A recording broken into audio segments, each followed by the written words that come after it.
My poem, Day of Consciousness, from Poems by Kolki.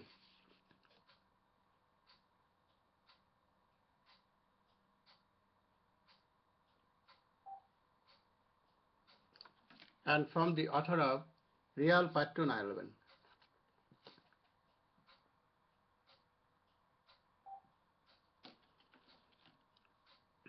Day of Consciousness.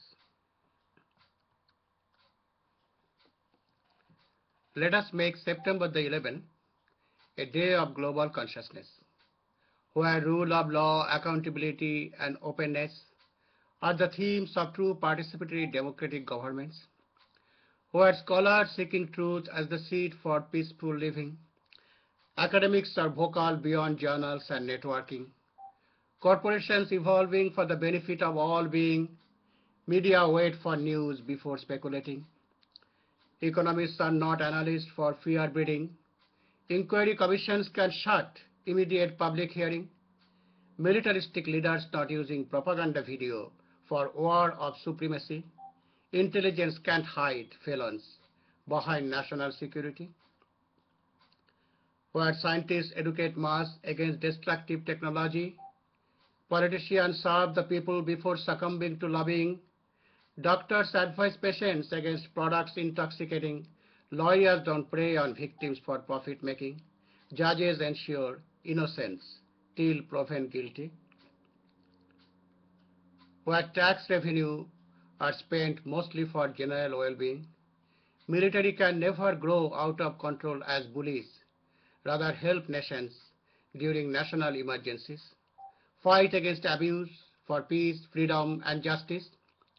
Teachers teach students about worldwide fellow feelings.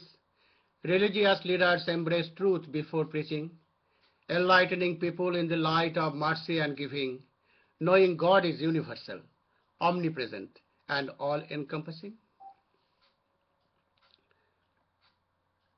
My fellow world citizens, my fellow Americans, 9/11 was a military coup, a sophisticated military coup against the United States of America, nothing less than that. And my book, Real Path to 9/11,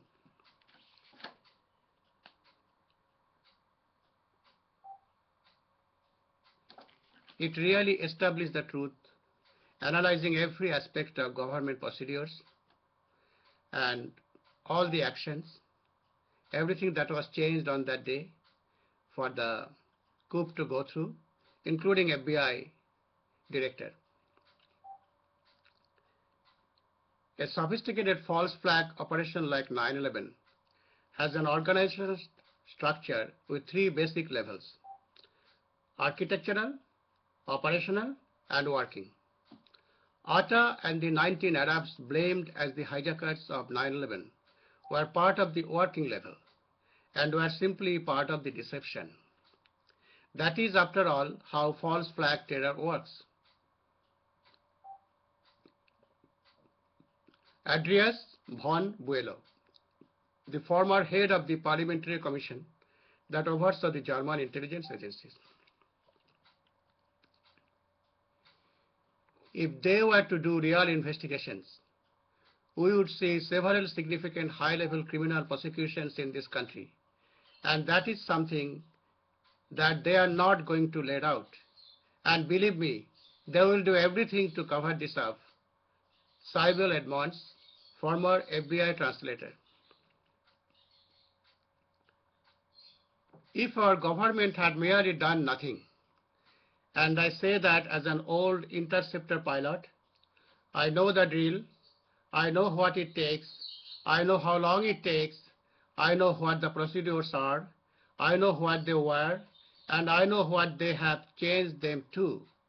If our government had merely done nothing and allowed normal procedures to happen on that morning of 9/11, the Twin Towers would still be standing and thousands of dead Americans would still be alive.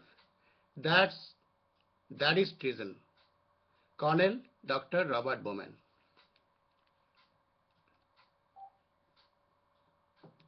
My book establishes meticulously analyzing every aspect,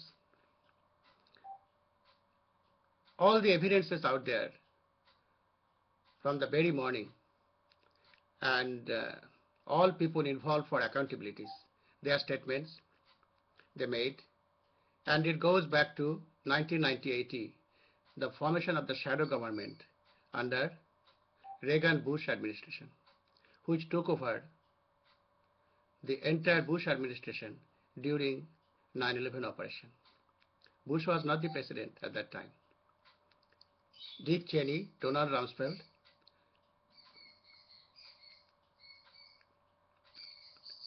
they were running the government at that time. That is why they let the Flight 77 hit the Pentagon without firing missiles from Pentagon. God bless America.